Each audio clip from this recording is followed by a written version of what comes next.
L'Équateur, où Luisa González, considérée comme la dauphine de l'ex-chef d'État en exil Rafael Correa, arrive en tête du premier tour de la présidentielle avec 33% des voix.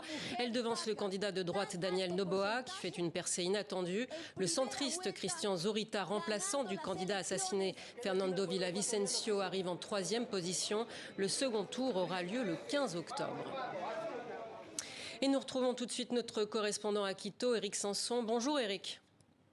Bonjour. Luisa González s'en tire finalement avec les honneurs. Oui, parce que d'abord, c'est la première femme à arriver dans un ballotage en Équateur et de surcroît en tête. Et elle a maintenu le score, disons, traditionnel du mouvement de Rafael Correa, l'ancien président, condamné à 8 ans de prison pour corruption et actuellement exilé en Belgique, qui représente environ un tiers de l'électorat. Il y a quelques jours, on pensait que l'assassinat de Fernando Villavicencio allait lui coûter beaucoup plus. Elle a finalement maintenu cette base électorale pure et dure de Rafael Correa.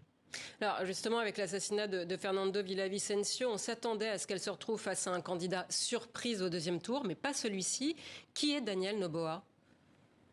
Alors Daniel Noboa a 35 ans, c'est le fils d'un multimillionnaire, Alvaro Noboa, qui a essayé 5 fois, qui a été candidat 5 fois à la présidentielle en Équateur, qui est quand même arrivé 3 fois au deuxième tour, mais qui n'a jamais réussi à l'emporter.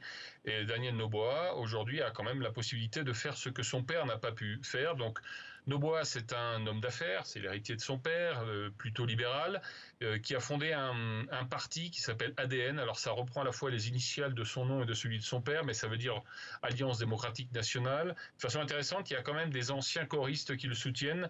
Il y a un parti qui s'appelle... qui était un petit peu l'Alliance País, qui était l'ancien parti de Correa, qui le soutient aujourd'hui.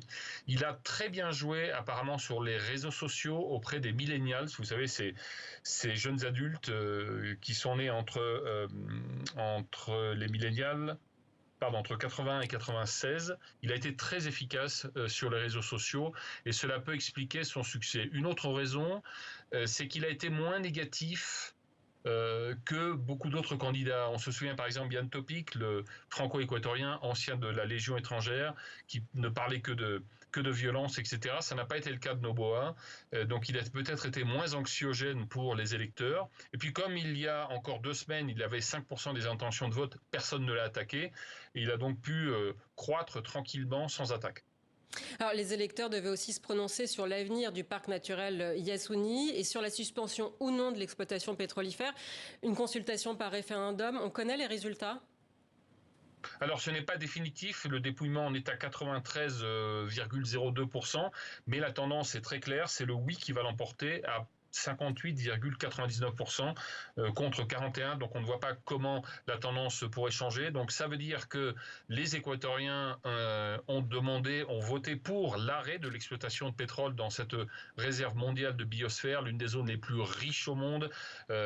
Juste pour vous donner un exemple, sur 1 hectare du Yasuni, c'est-à-dire 100 mètres sur 100 mètres, c'est pas très grand, il y a plus d'arbres et d'arbustes que sur toute l'Amérique du Nord réunie.